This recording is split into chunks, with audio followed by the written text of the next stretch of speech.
Story 1. ദുരാത്മാവിനെക്കുറിച്ച് എനിക്ക് ചില അനുഭവങ്ങൾ ഉണ്ടായിട്ടുണ്ട്. അതിലൊന്നിനെക്കുറിച്ചാണ് ഞാനിവിടെ വിവരിക്കുന്നത്. പെരിഞ്ഞനം ഗവൺമെൻറ് UP സ്കൂളിൽ ഞാൻ 6ാം ക്ലാസ്സിൽ പഠിക്കുന്ന സമയം എൻ്റെ അടുത്ത കൂട്ടുകാരനാണ് നിഖിൽ. അവനൊരു വെള്ളിയാഴ്ച ഉച്ച സമയം ഭക്ഷണം കഴിക്കുന്നതിന് മുമ്പ് എന്നോട് പറഞ്ഞു, ഞാൻ സ്കൂൾ വിട്ട് പുറത്തു പോവുകയാണെന്ന്. ഇത് കേട്ട് ഞാൻ എന്താണ് കാര്യമെന്ന് ചോദിച്ചു.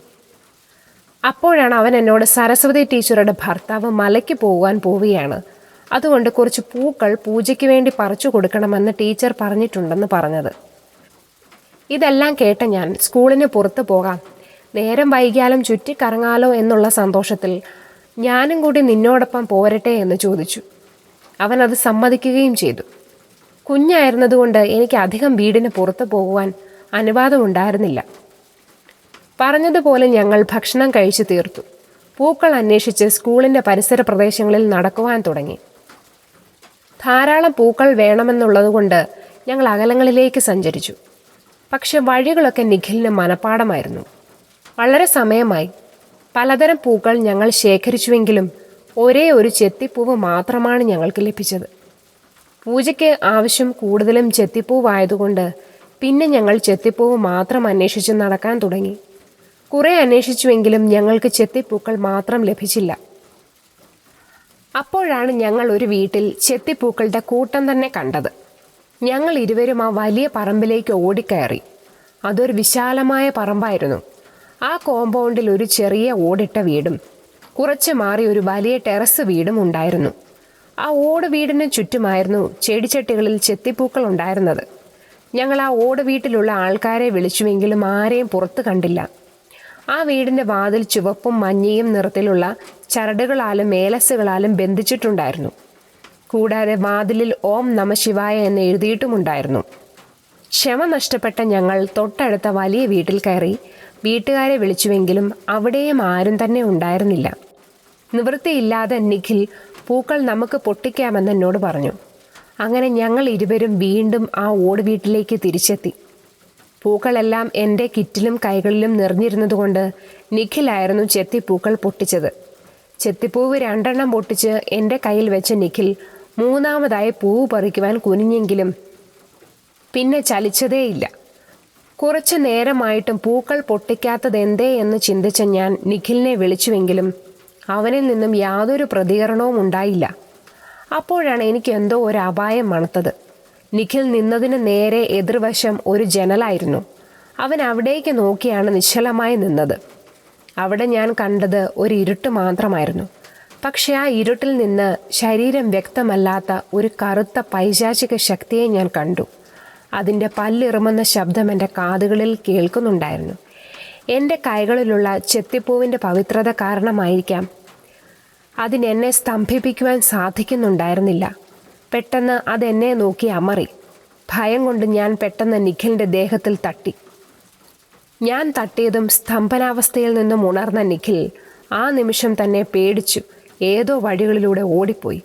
ഇത് കണ്ട ഞാൻ വന്ന വഴിയിൽ തന്നെയാണ് തിരികെ ഓടിയത്. കുറച്ചു ദൂരം ഓടിയ ഞാൻ അവനില്ലാതെ തിരിച്ച് ക്ലാസ്സിലെത്തിയാലുള്ള ഭവിഷ്യത്തോർത്ത് തിരികെ അവനെ തന്നെ തേടി ഇറങ്ങി. അവസാനം എനിക്ക് അവനെ ഒരു പറമ്പിൽ നിന്നും കണ്ടുകിട്ടി. അവൻ ആകെ ഷോക്കിലായിരുന്നു. അവനും അതിനെ കണ്ടിരുന്നു. കുറച്ചു നേരം വിശ്രമിച്ച ഞങ്ങൾ തിരികെ സ്കൂളിലേക്ക് നടന്നു. അവിടെ നിന്നും തിരികെ വരുന്ന വഴി ഞങ്ങളുടെ യൂണിഫോം കണ്ട ഒരു ചേട്ടൻ നിങ്ങൾ എവിടെ പോയി വരികയാണെന്ന് ഞങ്ങളോട് ചോദിച്ചു. ഞങ്ങൾ എല്ലാ കാര്യങ്ങളും തുറന്നു പറഞ്ഞു.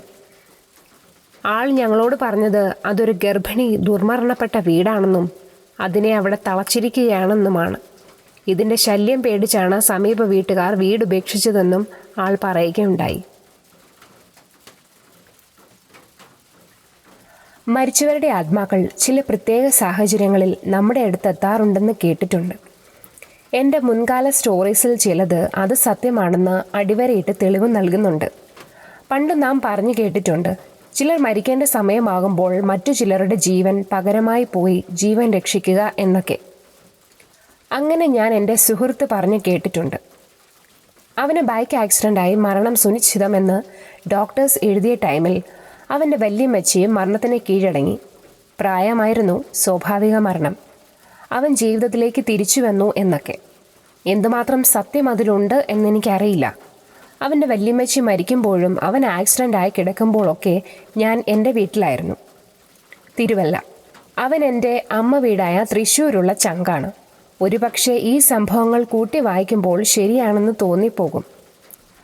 അങ്ങനെയുള്ള അനുഭവം നിങ്ങൾക്കുണ്ടെങ്കിൽ കമൻറ്റിൽ പോസ്റ്റ് ചെയ്യണമെന്ന് അപേക്ഷിക്കുന്നു. ഞാൻ പറയാൻ വന്ന അനുഭവം ഇതൊന്നുമല്ല.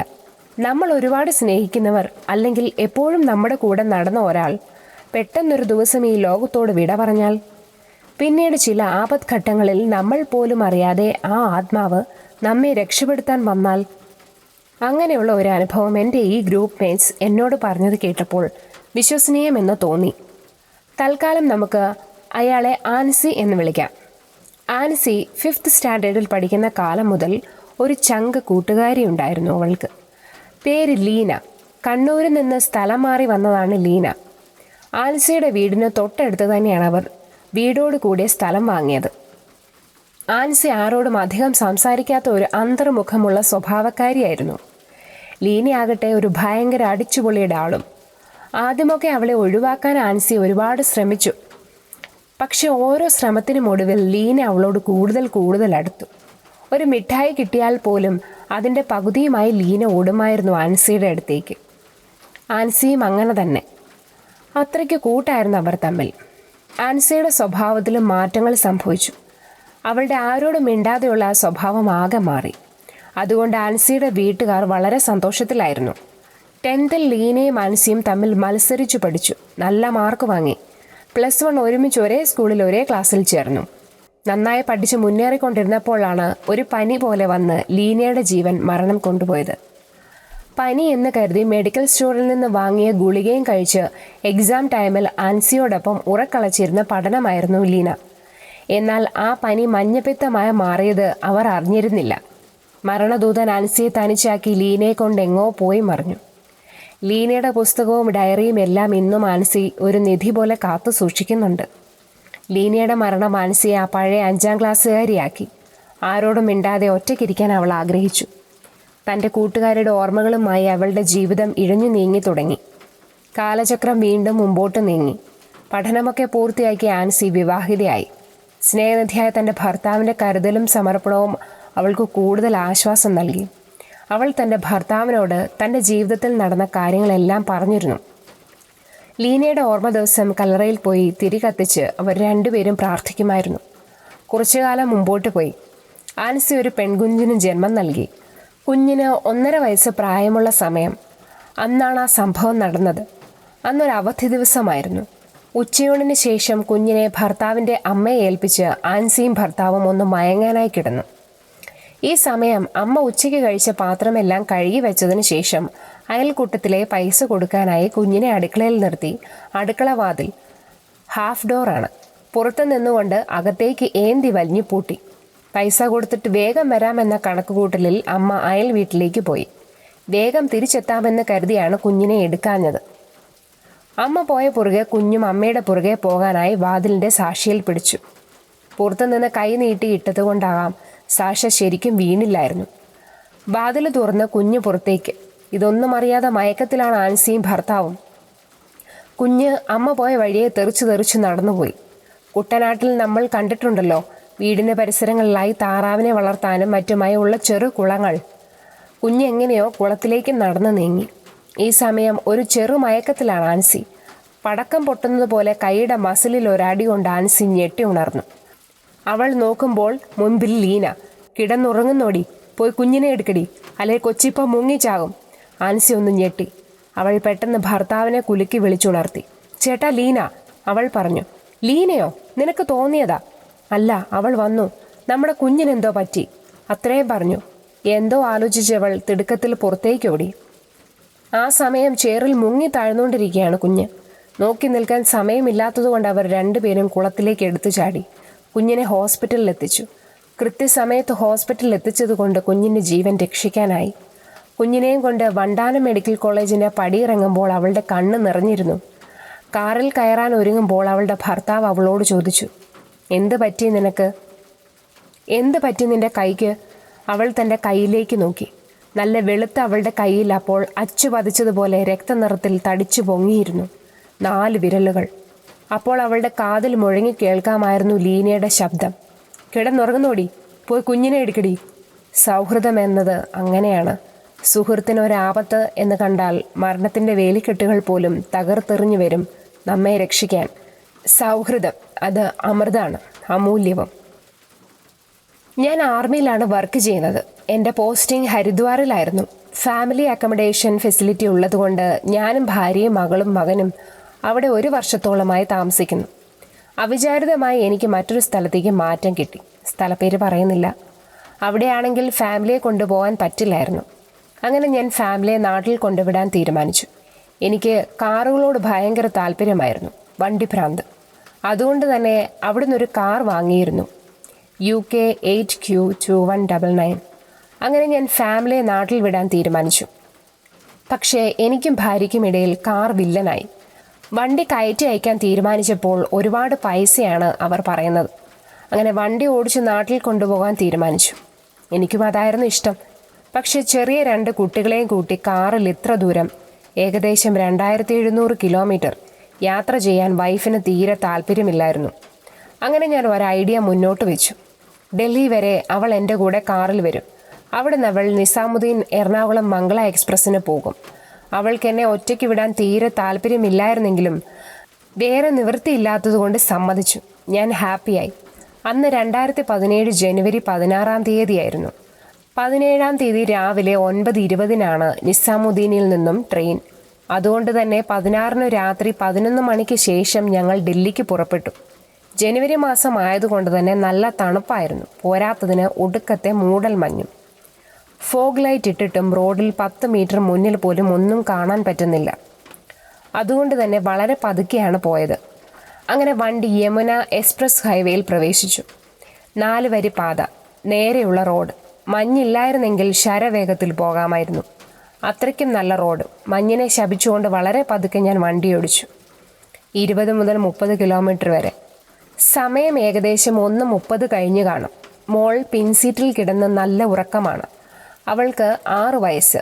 വൈഫ് മുൻസീറ്റിലാണ്. അവളുടെ മടിയിൽ 1 വയസ്സുള്ള മകനും. അവനും നല്ല ഉറക്കത്തിലാണ്. പുറത്താണെങ്കിൽ മരം കോച്ചുന്ന തണുപ്പും. വൈഫ് ഉറങ്ങിയില്ലായിരുന്നു.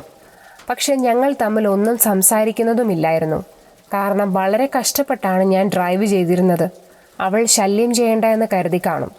പെട്ടെന്നാണ് മുന്നിൽ നിന്നും ഒരാൾ രൂപം റോഡ് ക്രോസ് ചെയ്യുന്നത് ഞാൻ കണ്ടത്. മഞ്ഞായതുകൊണ്ട് തൊട്ടടുത്ത് എത്തിയപ്പോഴാണ് ഞാൻ കണ്ടത്. വളരെ വ്യക്തമായി കണ്ടു. വിളറി വെളുത്ത ഒരു രൂപം. ആണോ പെണ്ണോ എന്നൊന്നും തിരിച്ചറിയാൻ പറ്റിയില്ല. അത് നടക്കുകയല്ലായിരുന്നു, ഒഴുകി പോകുന്നത് പോലെയാണ് എനിക്ക് തോന്നിയത്. ഇതെല്ലാം സെക്കൻഡുകൾക്കുള്ളിലായിരുന്നു സംഭവിച്ചത്. അതുകൊണ്ട് തന്നെ ഞാൻ ആകെ തരിച്ചിരുന്നു പോയി. വണ്ടി നിർത്താനോ വേഗത്തിൽ ഓടിച്ചു പോകാനോ ഒന്നും പറ്റിയില്ല. ആ രൂപം എൻ്റെ വണ്ടിയുടെ ബോണറ്റ് തൊട്ടില്ല എന്ന രീതിയിൽ കടന്നുപോയി. അപ്പോഴാണ് എൻ്റെ ഭാര്യയുടെ മടിയിൽ കിടന്നുറങ്ങുന്ന എൻ്റെ മകൻ എന്തോ കണ്ടു പേടിച്ചതുപോലെ അലറി വിളിച്ചു കരഞ്ഞത്. അതിന് മുൻപോ ശേഷമോ അവൻ ഇങ്ങനെ കരയുന്നത് ഞാൻ കണ്ടിട്ടില്ല. അവൾ വളരെ പണിപ്പെട്ടാണ് അവൻ്റെ കരച്ചിൽ നിർത്തിയതും ഉറക്കിയതും. ഒരു കണക്കിന് നന്നായി. കാരണം ഞാൻ മാത്രമല്ലേ അത് കണ്ടിട്ടുള്ളൂ, അവൾ കണ്ടില്ലല്ലോ. കണ്ടിരുന്നേൽ അവളും പേടിക്കുമായിരുന്നു എന്നൊക്കെ മനസ്സിൽ കരുതി വണ്ടി ഓടിക്കുമ്പോഴാണ് അവൾ എന്നെ പെട്ടെന്ന് വിളിച്ചത്. അഭിയേട്ടാ, നിങ്ങൾ വല്ലതും കണ്ടായിരുന്നോ? അവൾ എന്നോട് ചോദിച്ചു. ഞാൻ മൂളി. ഞാനും കണ്ടു എന്നവൾ പറഞ്ഞപ്പോഴാണ് ഞാൻ ശരിക്കും ഞെട്ടിയത്. കാരണം അതെൻ്റെ തോന്നലല്ല എന്നെനിക്ക് വ്യക്തമായി. പിന്നെ ഡൽഹി എത്തുന്നതുവരെ ഞങ്ങൾ ഒന്നും സംസാരിച്ചിട്ടില്ല. അതെനിക്കൊരു പാഠമായിരുന്നു. അവളെ ഡൽഹിയിലിറക്കി. പിന്നീട് നാടെത്തുന്നതുവരെ ഞാൻ രാത്രി 11 മണിക്ക് ശേഷം വണ്ടി ഓടിച്ചിട്ടില്ല. ഇന്നും ഒരു ചോദ്യചിഹ്നമായി ആ സംഭവം എൻ്റെ മനസ്സിൽ അവശേഷിക്കുന്നു. എന്തായിരുന്നു അത്?